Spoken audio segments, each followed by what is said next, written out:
Astaghfirullahaladzim.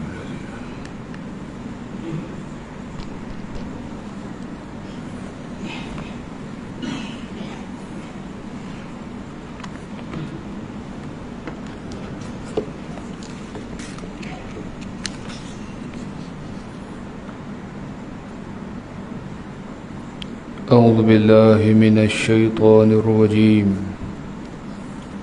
بسم الله الرحمن الرحيم. الحمد لله رب العالمين، وبه نستعين على أمور الدنيا والدين.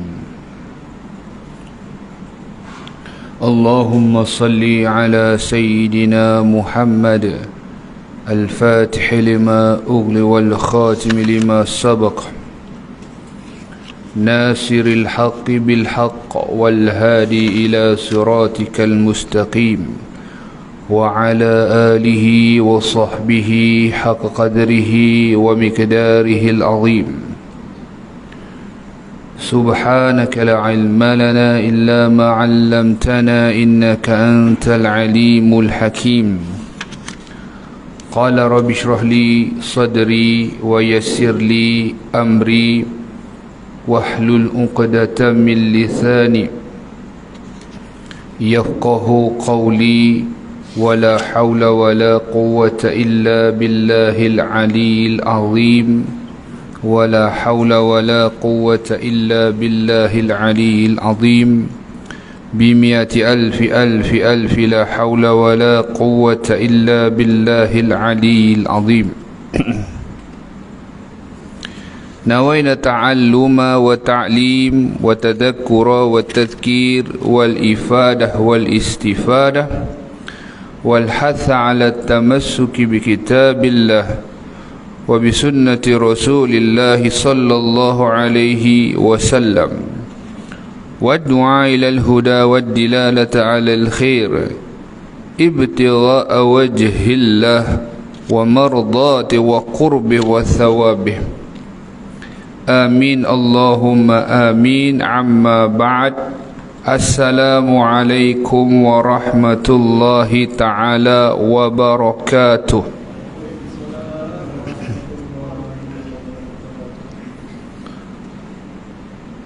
Sidang hadirin, hadirat muslimin, muslimat yang dirahmati Allah Ta'ala, wabil khusus Jamaah Surah An-Nur Section 20 Shah Alam. Syukur kita kehadrat Allah Subhanahu wa Ta'ala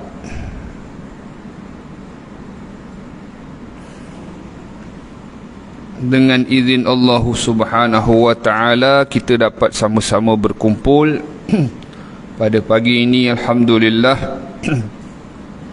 untuk sama-sama kita mengambil manfaat, istifadah, barakah daripada majlis ilmu. Dan tidak lain dan tidak bukan bila kita masuk kepada bulan Rajab ini, satu bulan kemuliaan, salah satu daripada bulan yang digelar sebagai Ashharul Hurum, bulan-bulan haram, yang mana ianya salah satu daripada bulan yang dimuliakan oleh Allah Ta'ala. Dan banyak kebaikan-kebaikan yang boleh kita lakukan, dan kebaikan yang dilakukan berganda, manakala waliyazubillah dosa yang dilakukan pada bulan-bulan haram ni juga berganda-ganda. Jadi mari kita sama-sama mempertingkatkan amal ibadah kita dengan ilmu yang benar, sudah barang tentunya dengan keimanan di dada kita, agar kita tergolong dalam golongan orang yang senantiasa beramal soleh dan senantiasa yang disebut sebagai menghindarkan diri kita daripada kejahatan dan juga maksiat. Bulan ini juga seperti kita maklum adalah bulan di mana berlakunya satu peristiwa yang besar bagi khususnya Nabi Muhammad sallallahu alaihi wasallam, dan buat kita yang menunjukkan kemuliaan umat Rasul sallallahu alaihi wasallam itu sendiri. Ianya tidak lain dan tidak bukan adalah peristiwa Isra wal Mi'raj yang berlaku, ya. Ulama mengatakan bahawasanya 27 Rajab lah berlakunya peristiwa tersebut. Ia menunjukkan kemuliaan baginda Nabi Muhammad sallallahu alaihi wasallam yang tiada tolok bandingnya. Masakan tidak, kerana kita lihat bagaimana peristiwa baginda Nabi Musa alaihi salam, ketika mana baginda Nabi Musa alaihi salam minta untuk bertemu dengan Allah Ta'ala secara jaga mata kepala. Namun kita sedia maklum bahawasanya baginda Nabi Musa alaihi salam tidak diizinkan untuk bertemu dengan Allah secara langsung, ya, sebagaimana yang kita sedia maklum, ya, bahawasanya apabila Allah Subhanahu wa taala beritahu sekiranya engkau dapat melihat akan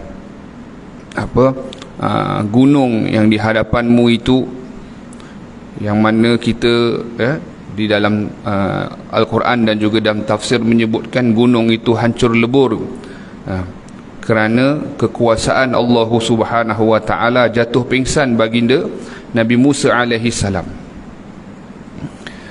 Tak dapatlah kiranya baginda Nabi Musa dalam permintaan baginda itu Allah Subhanahu wa taala berikan.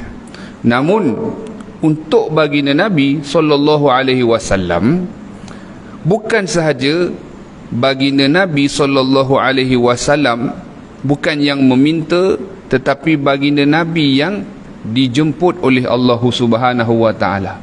Menunjukkan kemuliaan diri baginda Nabi sallallahu alaihi wasallam berbanding semua makhluk, berbanding semua para nabi dan juga rasul alaihi wassalatu wassalam.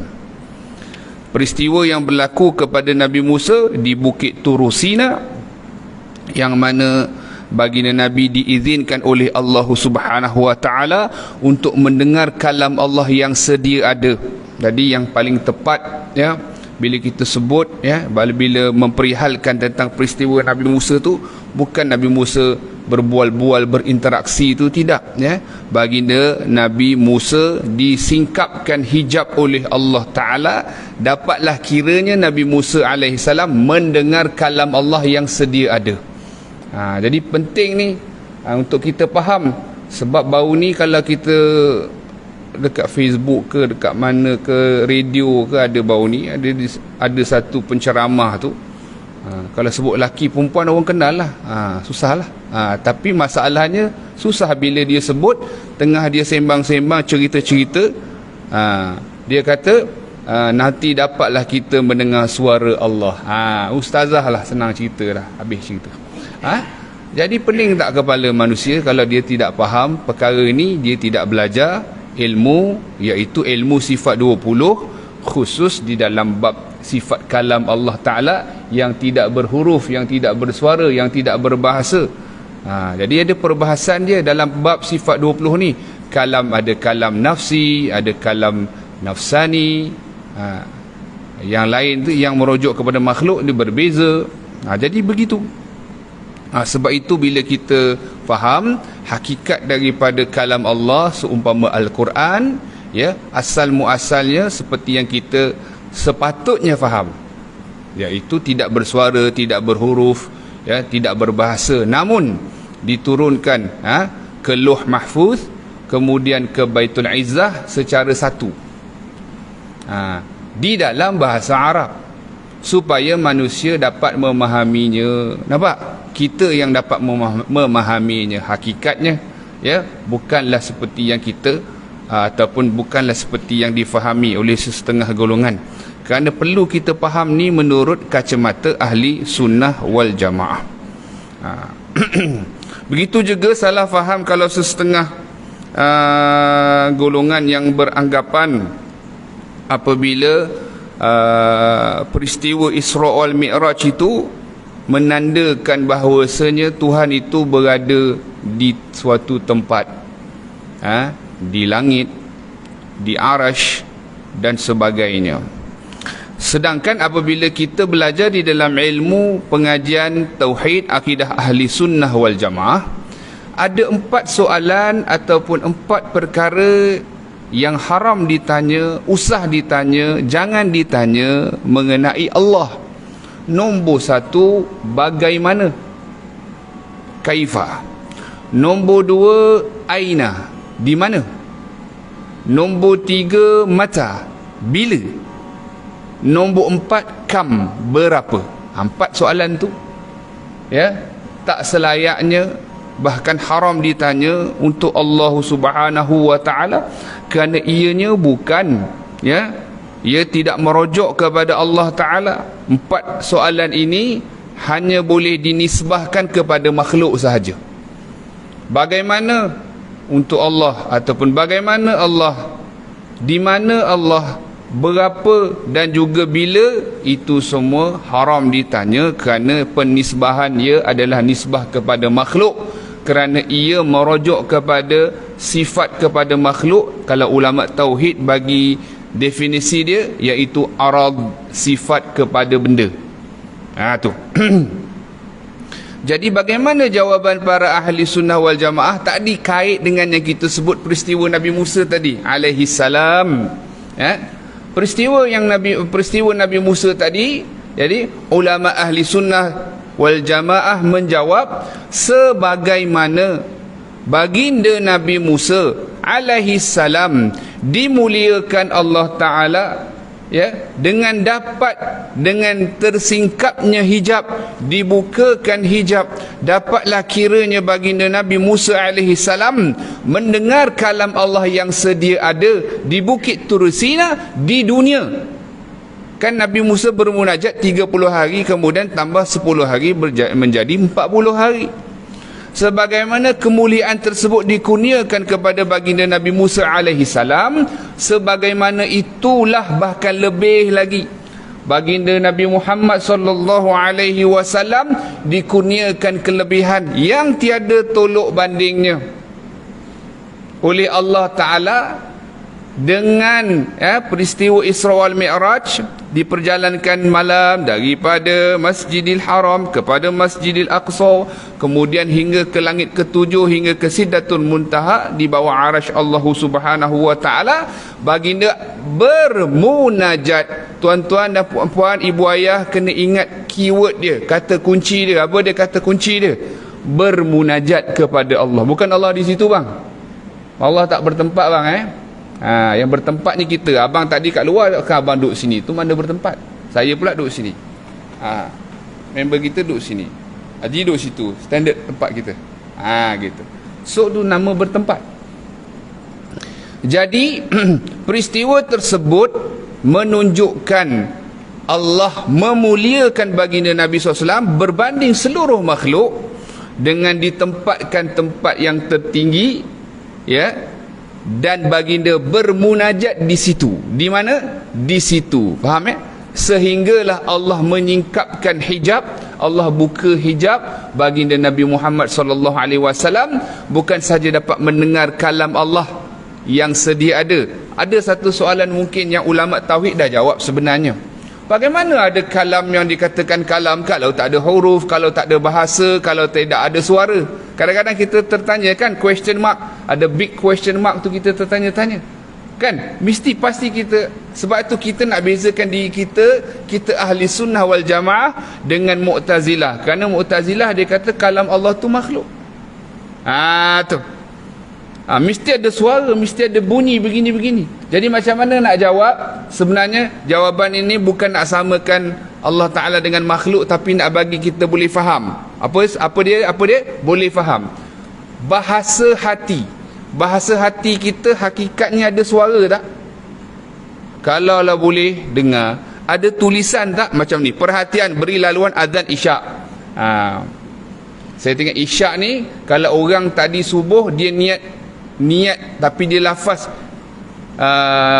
nawaitu fardul isyak, dia lafaz nawaitu fardul isyak, tapi dalam hati dia nawaitu fardus subhi, sah tak dia punya sembahyang? Ni soalan PK ni ustaz, pagi-pagi dia dah tanya soalan dah. Senang dia soalan tu sebenarnya. Soalan ni macam mana? Dia lafaz talafuz bin niyah. Talafuz bin niyah ni sunat ke tidak? Bid'ah? Sunat dalam mazhab kita Syafi'i. Kenapa dikatakan sunat? Kerana membantu kita menghadirkan hati kita di dalam berniat. Soalannya mudah. Dia lafaz nawaitu fardhu Aisyah, tetapi dalam hati dia nawaitu fardhu subhi. Tadi dia sembahyang subuh, ni cerita sembahyang subuh bukan cerita sembahyang Isyak. Sah tak niat dia? Apa dia? Sah.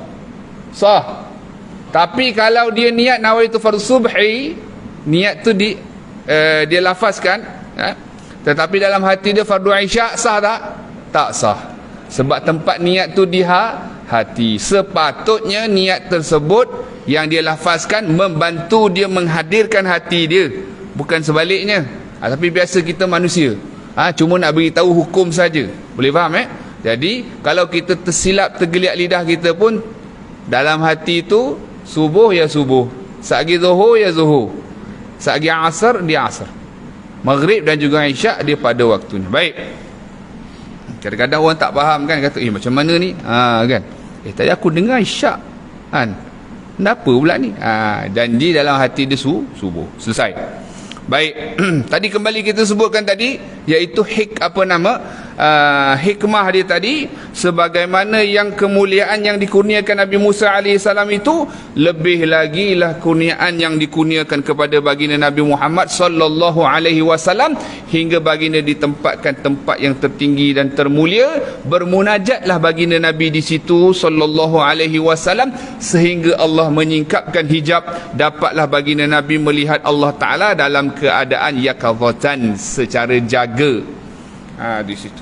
Apa hikmah peristiwa Isra' dulu dengan Mi'raj? Kan ada Isra' kemudian Mi'raj, betul tak? Perasan tak? There must be something. Apa yang berlaku khususnya kepada Nabi Muhammad sallallahu alaihi wasallam itu tidak sia-sia. Sebagaimana kalau kita belajar dalam hadis Jibril alaihi salam, antu'mina billahi wa malaikatihi wa kitabihi wa malaikatihi wa kutubihi wa rusulihi wal yaumil akhir. Kemudian kemudian Nabi sebut lagi antu'mina biqadri khairihi wa syarrihi. Dalam hadis tentang iman yang panjang itu, iman, Islam, ihsan dan juga alamatu sa'ah, kan Nabi SAW dalam perihal bab rukun iman itu, Nabi sebut beriman tu 2 kali. Mula-mula iman pada Allah, malaikat, kitab, rasul. Kenapa Allah, malaikat, kitab, rasul? Rasul yang mulia ke malaikat yang mulia paling mulia? Soalan. Senang soalan ni, tak susah. Lebih mulia mana? Rasul ke malaikat? Rasul. Habis kenapa disebutkan malaikat dulu? Ulama bahas dalam bab hadis ni, bukan kemuliaan tu dikira mengikut urutan tu, dikira mengikut sequences of event itu. Allah Ta'ala mewahyukan kepada malaikat yang membawa wahyu berupa kitab kepada siapa? Faham Susunan itu bukan dikira daripada susunan 1, 2, 3 tu berlandaskan kemuliaan dia. Faham Di situ maksud dia. Sama juga kalau tuan-tuan mengaji dalam bab hadis mengenai Allahumma salli ala Sayyidina Muhammad, mengenai yang mendapat lindungan Allah Ta'ala, kan? Lindungan arasy Allah Ta'ala, naungan Allah Ta'ala di hari kiamat kelak, kan? Ada pemimpin yang adil, kemudian antara lain lelaki yang menolak ajakan berzina daripada seorang wanita bangsawan rupawan. Diajak, namun dia jawab, inni akhafullah, sesungguhnya aku ni takut kepada Allah. Dia tolak ajakan tu bukan kerana pasal dia tak larat tak larat dah, tak boleh dah. Bukan macam tu. Dia tak larat, tak boleh dah tu. Ulama kata ada orang dia tak larat, tak boleh, tapi kalau dia larat dia buat. Wal iyazubillah. Boleh faham Ada orang macam tu. Aku tak larat dah 80. Contoh kalau 80, kalau larat dia larat lagi 100 tahun pun dia larat lagi. Tapi yang ni pasal dia tak boleh dah. Tapi ulama kata bukan kata pasal dia tak mampu nak buat. Dia kata tapi kalau aku ada kerat, habis dia ke engkau yang habis? Gitu. Engkau orang tu habis ke engkau yang habis? Nampak dah di situ. Di situ makna ulama halus dia bahas benda tu. Bukan kata kerana dia tak larat. Tetapi di sini ulama bahaskan antara lain, ya, yang paling susah yang macam tadi. Ya, dia menolak ajakan itu, sedangkan apa dia? Dan temptation itu banyak, rupawan, bangsawan lagi dan macam-macam lah, wan-wan lagi semua-semua tu. Jadi dia menolak dengan mengatakan tegak-tegak, inni akhafullah. Bukan mudah. Bukan mudah. Sebab lagi ulama bahas, sabar dalam mengerjakan ketaatan dengan sabar dalam meninggalkan maksiat, susah lagi sabar dalam meninggalkan maksiat. Itu di dalam ilmu tasawuf. Ini kita pecahkan pagi ni, kita akan ini dari sudut ilmu apa, ni dari sudut ilmu apa, supaya kita faham. Ya, lagi susah, dia lebih susah, bahkan pahalanya pun lebih tinggi. Kita nak melakukan ni, kita nak buat, kita nak solat subuh hari ni kan, sabarlah nak kena bangun ni, sabar dalam melakukan ketaatan. Ya, pahala yang diberikan bab sabar ni kata ulama secara umum dia tidak ada batas. Kerana pahala yang tak ada batas ni ada 3. Ulama sebut berdasarkan daripada Al-Quran dan hadis Nabi SAW. Nombor 1, puasa. Puasa tak ada batas. Kerana puasa tu Nabi sebut wa ana ajzi bih. Nabi sebut berdasarkan daripada hadis kudusi yang Allah Ta'ala bagi tahu, ya, puasa itu untukku. Semua ibadat adalah semua ibadat itu hamba-Ku, namun puasa itu untukku dan akulah yang membalasnya. Bila sebut aku yang balas, pahala tak tahulah dia. Kita serahlah pada Allah. Moga Allah terima. Yang penting, the most important thing, Allah terima, betul tak? Allah kabulkan. Bila Allah kabul, selamat kita. Kalau tak terima, sebab itulah kadang-kadang kita tak perasan, ya, ada orang yang mungkin kafir di sisi manusia tapi beriman di sisi Allah. Macam mana? Sebab tu kadang-kadang surah ataupun gambaran, bila kita dapat tahu gambaran ni, kita boleh, macam semalam Alhamdulillah ketika mana kami menghadiri seminar Ahli Sunnah wal Jamaah anjuran Jabatan Agama Islam Kuala Selangor, sahabat saya dan guru saya Ustaz Azizul, Syekh Azizul Wahyu, dia sebutkan satu percontohan. Bagaimana kalau ada satu orang yang memang kita tahu dia well known, dia bukan Islam, dia masa tu kafir lah kan, tetapi sebelum dia meninggal dunia, dia sempat disyahadahkan oleh kita, oleh satu orang lah, dan dalam perjalanan dia nak pergi dan tak ada saksi lah, kira cerita ni tak ada sebab dia adakan rukun syahadah. Dia ada rukun syahadah, bagaimana, ya, di dalam bahasa Arab dia ni kena bukan dipaksa dan sebagainya. Jadi dia ada rukun syahadah dia. Jadi dalam perjalanan dia nak pergi ke Jabatan Agama lah kan, nak daftar, meninggal dunia. Orang semua tahu, contohlah nama sekian, ya, yang tahu dia ni bukan Islam, tapi dia dah syahadah dah. Dia dah syahadah tadi. Ada siapa tak jadi saksi? Contoh kalau orang yang mensyahadahkan dia tadi pun meninggal dunia lah, kata masalan, tak ada siapa. Di sisi manusia, siapa tahu tak? Tak ada siapa tahu kan, di sisi manusia, kerana saksi yang hidup yang mensyahadahkan dia pun telah meninggal dunia. Masalan, contoh, dia orang tak tahu, orang urus tak jenazah dia macam mana, orang tak tahu, nampak? Tapi di sisi Allah. Jadi kita pun minta jauh daripada Allah Subhanahu Wa Taala dalam perkara bagaimana kita dilihat sebagai orang Islam, kita bersemayang, kita berpuasa, zakat dan sebagainya, wal iyazubillah, kita minta jauh, tetapi beriktikad yang keluar daripada ahli sunnah wal jamaah. Bahaya ke tak? Sebab dia bila bahaya tu, kalau dia jadi fasik, okey lagi lah, bukan kata okey tak okey pun kan, tapi takut kufur atau dia menjadi murtad secara tak sedar, lantaran kerana kejahilan dia di dalam ilmu tauhid. Boleh faham tak di sini? Bahkan senario surah ataupun gambaran dia berbeza kan tadi kan. Orang tadi dia memang pure dah, perjalanan pun nak bagi jabatan agama, nak daftar, tiba-tiba meninggal dunia. Orang yang syahadahkan dia pun meninggal dunia. Ada siapa saksi tak? Tak ada siapa. Nampak tak? Gambaran itu. So kita kena berdoa kepada Allah Subhanahu Wa Taala agar kita ni ya, Islam di sisi Allah, beriman di sisi Allah ya. Bukan sekadar di sisi manusia. Islam dan beriman di sisi manusia. Kerana Islam itu, ni kadang-kadang mungkin kita faham, kita tak faham. Bagaimana kata Tuk Guru kata, Islam ni pakai di dunia saja. Macam mana tu? Islam itu pakai di dunia saja. Tetapi yang dipakai di akhirat apa dia? Apa dia? Iman. Dengar ni molek. Islam itu pakai kat dunia. Orang tahu kata Islam, kita dengan kita kopiahnya kita, orang tahu dah. Sebab tu kalau kita berpakaian orang Muslim di mana-mana kita pergi, insya-Allah kalau pergi Europe ke, pergi mana-mana ke, ada kopiah atas kepala, orang tahu kita orang Islam, insya-Allah. Kan? Tapi kalau dekat Indonesia tengok juga kan, Indonesia dia kata kan, dia kata jangan silap pula sate ular ke sate apa ke kan. Depa pakai ni sate ular. Aduh hai. Belum breakfast lagi rasa macam tekak kembang ni kan. Gitu. Yang buat tu pun pakai tudung juga. Tengok kan, perhati tengok sebab orang dia ramai sangat. Kadang orang tertanya kenapa ya? Pak Haji, pasal orang dia terlalu ramai sangat. Susah nak dikawalnya. Terlalu ramai, ratus juta ni ramai. Kita pun dah macam ni pun puluh juta pun dah rasa macam ramai.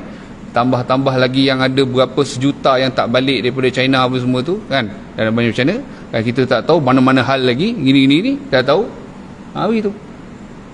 Jadi dah banyak sangat. Jadi terlalu ramai tak boleh nak kontrol. Baik, kembali.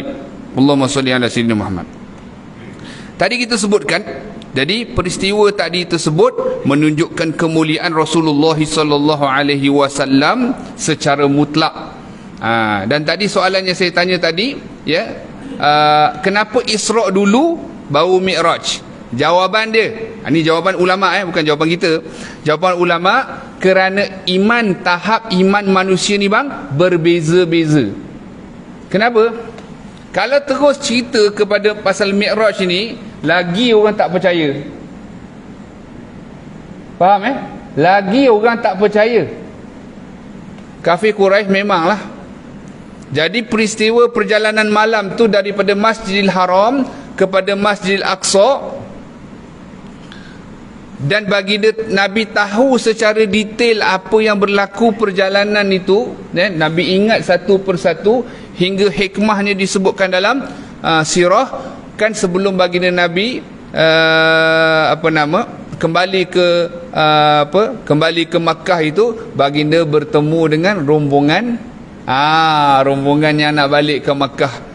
Baginda Nabi bertemu dengan rombongan yang nak balik ke Makkah. Subhanallah. Jadi bukti saksi nyata tu ada. Begitu. Bukannya ianya satu khayalan, dan ulama sebutkan kerana iman manusia berbeza. Contoh Sayyidina Abu Bakar. Sayyidina Abu Bakar ketika mana diprovok oleh orang kafir Quraisy, dia kata, semalam sahabatmu berkata dia berjalan daripada Makkah kepada Baitul Maqdis satu malam saja. Kita pun tahu perjalanan berapa lama. Naik unta yang terlaju pun berapa lama. Ini kan pula dia kata satu malam. Apa kata Sayyidina Abu Bakar? Kalau lebih daripada tu pun aku percaya. Nampak tak? Berbezalah itu iman bagi Sayyidina Abu Bakar ni, tak ada tolok banding. Hingga kalau kita tengok pujian baginda Nabi SAW, kalau kita belajar dalam kitab Penawar Bagi Hati, di dalam bab perihal perihal bab memuji ni boleh jadi memberi kebinasaan kepada yang memuji dan dipuji. Itu satu bab atau perihal yang lain, memuji itu dibenarkan syarak, bahkan sunat. Contoh, Nabi memuji Sayyidina Abu Bakar As-Siddiq radhiyallahu anhu, sekiranya ditimbangkan iman Sayyidina Abu Bakar dengan penduduk dengan makhluk di bumi ini, nescaya berat lagi iman Sayyidina Abu Bakar. Kan pujian yang bukan saja tinggi melambung, betul tak? Pujian yang tak ada tolok banding lah. Bukan tinggi melambung lagi. Kalau tinggi melambung puji ini, tak, lebih tak ada tolok banding. Kata Nabi apa? Ditimbang iman Sayyidina Abu Bakar, lebih lagi. Sebab apa? Masya Allah, tabarakallah, Siddiq ni, ya, benar lagi membenarkan. Itulah Sayyidina Abu Bakar As-Siddiq radhiyallahu anhu. Bagaimana juga pula dengan pujian bagi Nabi kepada Sayyidina Umar Al-Khattab radhiyallahu anhu. Kata Nabi SAW, sekiranya ada, ya, maksud daripada hadis, sekiranya ada Nabi selepas aku, nescaya Umar Al-Khattab lah Nabi. Tak ada dah Nabi, betul tak? Memang tak ada dah Nabi yang akhir sekali. Nabi yang terakhir, betul tak? Sallallahu alaihi wasallam. Namun nak bagi tahu kehebatan Sayyidina Umar ini, antara beliau yang dapat gelaran tadi As-Siddiq, betul tak? Yang ni Umar Al-Faruq. Al-Faruq apa makna? Betul-betul Sayyidina Umar ni dapat beza mana hak, mana yang batil.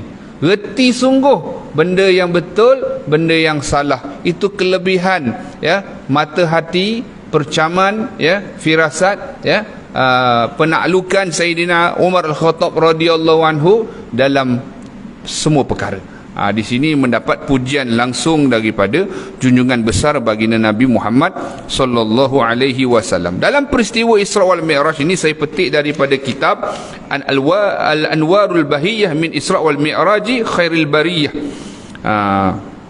yang dikarang oleh Sayyid Muhammad bin Alawi Al-Maliki Al-Hasani, disebutkan bahawasanya baginda Nabi sallallahu alaihi wasallam, bainamal nabiyyu sallallahu alaihi wasallam fi hijri indal baiti muttaji'a baina rajulain id atahu Jibril wa Mikail wa ma'ahuma malakun akhar fahtamaluhu hatta ja'u bihi Zamzam fastalqawhu ala dhahrih fatawallahu minhum Jibril. Jadi bila peristiwa tersebut, sebelum peristiwa tersebut, ketika mana baginda Nabi berada di Hijr Ismail di sisi Baitullahil Haram, baginda sedang berbaring. Ini peristiwa sebelum. Ketika itu baginda Nabi ditemani oleh dua orang lelaki, iaitu Sayyidina Hamzah bin Abdul Muttalib. Siapakah beliau? Pakcik Nabi. Yang kedua Sayyidina Ja'far bin Abi Talib, iaitu sepupu Nabi. Yang ni Sayyidina Hamzah digelar sebagai Asadullah, singa Allah. Sayyidina Ja'far bin Abi Talib digelar At-Tayyar, yang mana ketika tangan beliau itu ketika dalam peperangan, ya, terputus, dipotong oleh musuh, ya, Allah Ta'ala gantikan dengan sayap, ya. Yang masuk di syurga lah nanti, di mananya dia digantikan oleh Allah Ta'ala, menunjukkan kemuliaan. Tiba-tiba baginda Nabi SAW didatangi oleh malaikat Jibril alaihissalam dan malaikat Mikail alaihissalam, dan salah seorang malaikat lain disebutkan malaikat Israfil. Jadi ini malaikat-malaikat yang besar-besar, maksudnya yang kedudukan yang tertinggi. Lalu mereka membawa baginda Nabi ke telaga Zamzam. Mereka membaringkan baginda Nabi SAW, dan kemudian malaikat Jibril bertindak sebagai pengendali utama untuk melaksanakan satu tugas besar kepada baginda Nabi Muhammad SAW. Itu apa yang berlaku. Dan satu riwayat yang lain, ketika baginda berada di rumah sepupu baginda Nabi, lalu turunlah Sayyidina Jibril alaihissalam. Baginda Nabi SAW dibelah dadanya di bahagian hadapan, badan baginda Nabi daripada lubang leher hinggalah di bawah perutnya.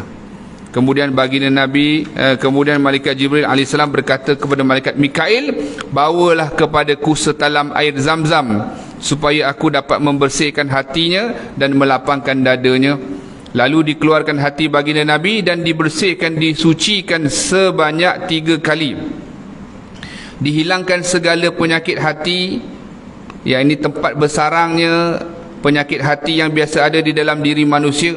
Maka berulang aliklah malaikat Mikail dan Jibril alaihissalam dengan membawa 3 talam berisi air Zamzam. Okey, untuk pengetahuan dan pemahaman kita. Hati Rasulullah langsung tidak ada penyakit sama sekali, bersih sesuci-sucinya. Hati yang paling bersih, tak ada lain, tak ada bukan, adalah hati junjungan besar baginda Nabi Muhammad sallallahu alaihi wasallam.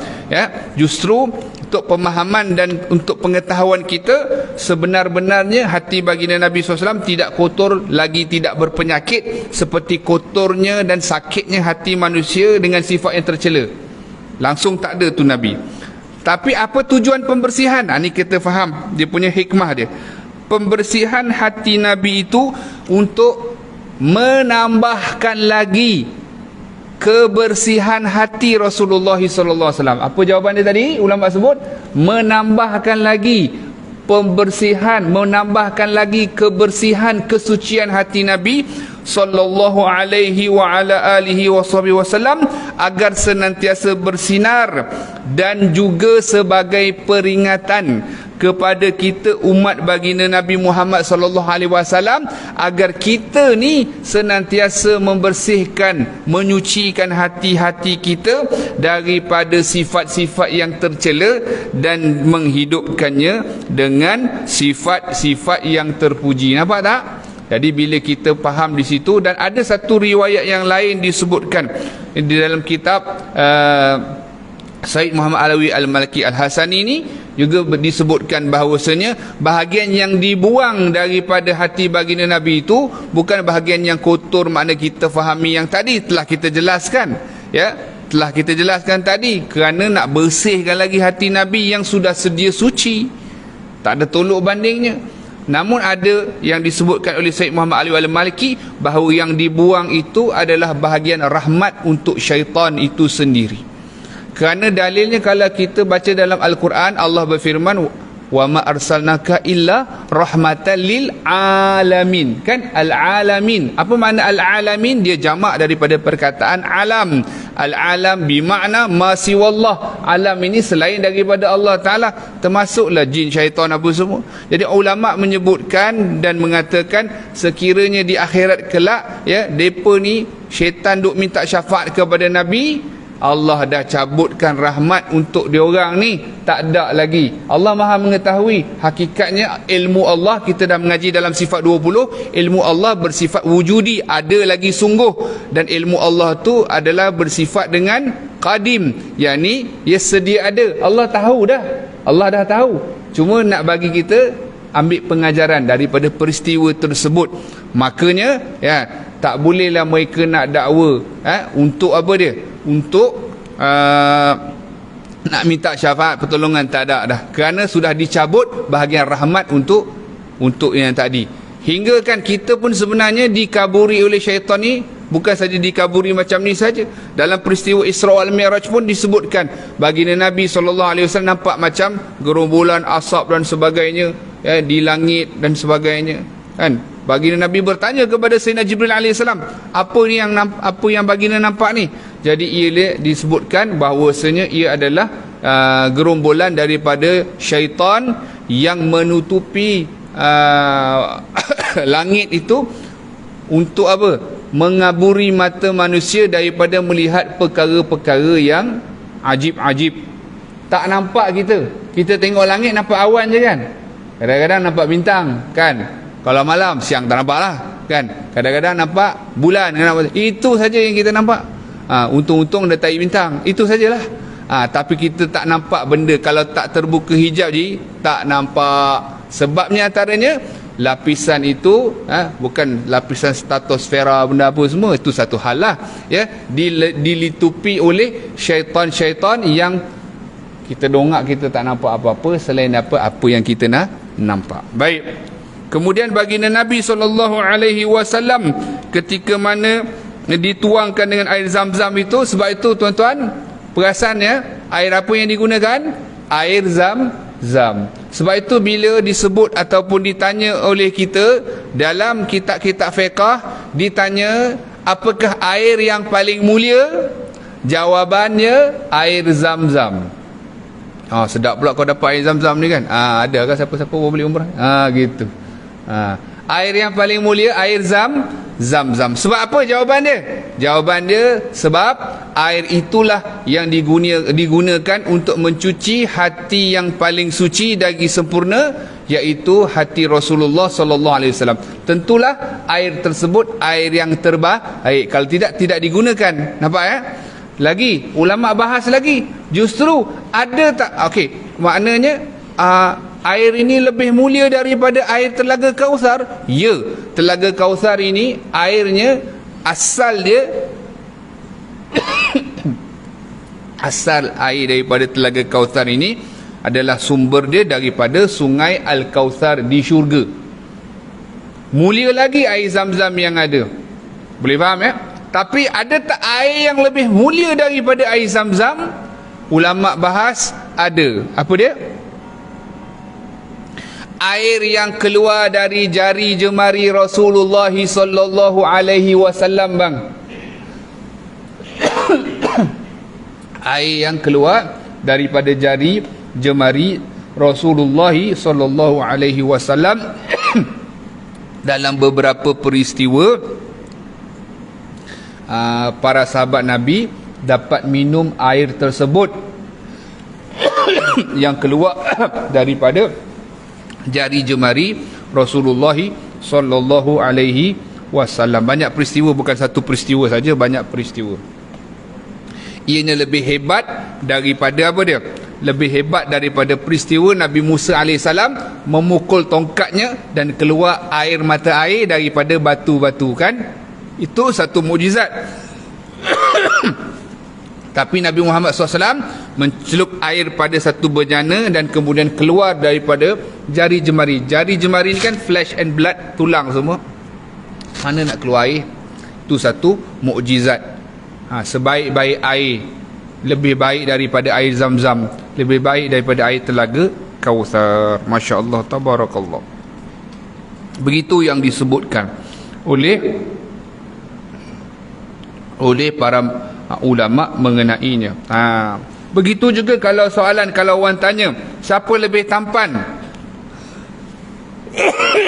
Nabi Muhammad ke Nabi Yusuf? Kadang-kadang orang tanya, orang tanya sampai macam ni, jika Nabi Muhammad, kenapa tidak ada wanita terhiris jarinya ketika menatap wajah Rasulullah? Ada juga orang tanya macam tu, kan? Habis mana lagi tampan? Jawabannya, mana lebih cantik, mana lebih kacak? Jawabannya jelas, terang dan nyata. Nabi Muhammad SAW. Mesti ada explanation dia. Kadang-kadang orang kan, bagilah explain sikit. Mesti ada. Jelas sekali Rasulullah SAW lebih lagi daripada Nabi Yusuf AS. Walaupun tidak ada wanita yang menghiris jarinya ketika melihat wajah Nabi SAW. Kerana ni ada, kena tahu kerana dia. Kerana ada dua sebab. Pertama, sebabnya Nabi ada dua sifat ini. Sifat haibah al-jalaliyah dan dul'un nuraniyah. Kata para ulama. Nabi Muhammad sallallahu alaihi wasallam, Nabi Yusuf alaihi salam, kedua-duanya memiliki ketampanan yang masyhur, yang tak ada tolok bandingnya. Namun Nabi Muhammad SAW memiliki kelebihan yang pertama, al-haibah al-jalaliyah. Al-haibah ni, ya, maknanya yang ada pada Nabi ni, kewibawaan Nabi lebih mendominasi daripada ketampanan Nabi. Faham Yang ni tak ada pada Nabi Yusuf. Jadi ketampanan yang ada pada Nabi Yusuf membuatkan para wanita teruja, ya, dan menyebabkan adik-beradik dia hasad dengki pada dia. Faham Dan berusaha untuk membunuhnya, seperti yang kita maklum. Tapi yang ada pada Nabi, al-haibah al-jalaliyah ini, kewibawaan Nabi lebih mendominasi, lebih terang, tampak jelas daripada ketampanan Nabi, hingga tak ada seorang pun berani nak menatap ataupun wanita nak menatap wajah Nabi tanpa ada rasa hormat, kagum, haibah. Haibah. Seperti yang berlaku kepada yang kita maklum Siti Zulaiha dengan Nabi Yusuf dan wanita-wanita Mesir pada ketika itu. Nabi ada sifat ini. Jadi haibah dia lebih mendominasi daripada yang tadi kita sebut. Yang kedua,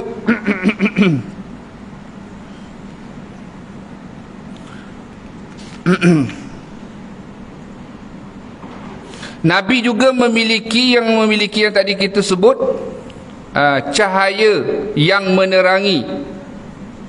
Itu yang ada pada diri Nabi SAW. Kerana Nabi Musa sendiri pun lepas peristiwa tadi kan, peristiwa yang mendengar kalam Allah yang sedia ada, selain daripada Allah kurniakan dengan kehebatan pendengaran yang luar biasa. Bagaimana luar biasanya disebutkan Nabi Musa dapat mendengar Nabi Musa dapat mendengar tapak kaki semut hitam yang berjalan di tengah malam di padang pasir di atas batu yang hitam sejauh 80 km. Tapak kaki bini kita, anak kita pun belum tentu kita dengar lagi, kan? Ini tapak kaki semut. Dan wajah Nabi Musa ni begitu bercahaya sehingga disebutkan siapa yang lihat wajah Nabi Musa pada ketika itu boleh jadi buta. Jadi baginda Nabi Musa, sejak daripada itu yang buta matanya itu Nabi Musa sapu dengan tangannya jadi elok balik. Sejak daripada itu Nabi Musa pakai kain, macam kita ada syal kita, kain menutup wajahnya hinggalah ke akhir hayat Nabi Musa AS. Tak menampakkan wajahnya, takut nanti orang jadi buta. Baginda Nabi Muhammad SAW tidak begitu. Cahaya yang menerangi. Apa dalilnya yang kita boleh fahami? Ingat tak ketika Siti Aisyah radhiyallahu anha sedang menjahit baju, tiba-tiba lampunya mati, dan kemudian jarum kita ni kan, lampu ni kan kita boleh nampak. Cuba kalau blackout tengok, kan, kita tak duduk kat luar ni bolehlah nampak sikit. Kalau gelap belaka tak nampak langsung. Jadi tak nampak jarum tersebut, tak tahu dekat mana. Dan kemudian bila mana Nabi masuk ke dalam kamar, dalam bilik, Masya Allah, tabarakallah, isteri Nabi melihat cahaya yang keluar daripada wajah dan tubuh Nabi Muhammad SAW hingga jarum tu nampak, bang. Jarum tu nampak. Itu yang disebutkan. Kalau orang tanya siapa lebih tampan, lebih kacak, lebih cantik, Rasulullah. Apa sebab dia? Yang tadi kita sebut, iaitu kerana baginda Nabi memiliki haibah al-jalaliyah dan zul nuraniyah, cahaya yang menerangi. Itu antara lain yang mungkin insya-Allah boleh kita kongsikan sedikit sebanyak pada pagi ini. Mudah-mudahan Allah Subhanahu wa taala memberkati waktu kita. Ada beberapa persoalan yang mungkin tertanya-tanya di benak fikiran kita. Dengan izin Allah taala kita cuba untuk menjawab dan menghuraikannya agar salah fahaman ini boleh kita perbetulkan. Dan khususnya di mana-mana pun di Masjid Surau, saya pesan bahawa kena tekankan ilmu fardu ain, khususnya tauhid, fiqh dan juga tasawuf. Bagaimana kita nak tahu yang betul ataupun salah kalau kita tidak ada ilmu asas yang kukuh? Jadi mudah-mudahan Allah kurniakan kita dengan kefahaman ilmu yang benar, akidah yang akidah yang sahih, yang benar, dan mudah-mudahan kita digolongkan dalam golongan yang beramal soleh dan Allah redha kepada kita mendapat husnul khatimah bil khair wal ludfin wal afiyah insya-Allah taala.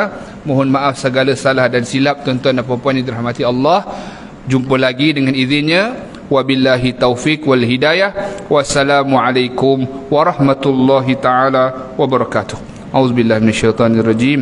Bismillahirrahmanirrahim. Alhamdulillahirabbil alamin. Wassalatu wassalamu ala asyrafil anbiya'i wal mursalin sayyidina maulana Muhammadin nabiyyi wa ala alihi wa sahbihi ajma'in. Rabbana taqabbal minna innaka antas samiul alim wa tub 'alaina innaka antat tawwabur rahim. Rabbana atina fid dunya hasanah wa fil akhirati hasanah wa qina 'adzaban nar. Wa sallallahu ala sayyidina Muhammad wa ala alihi wasallam. Walhamdulillahirabbil alamin. Allahu akbar.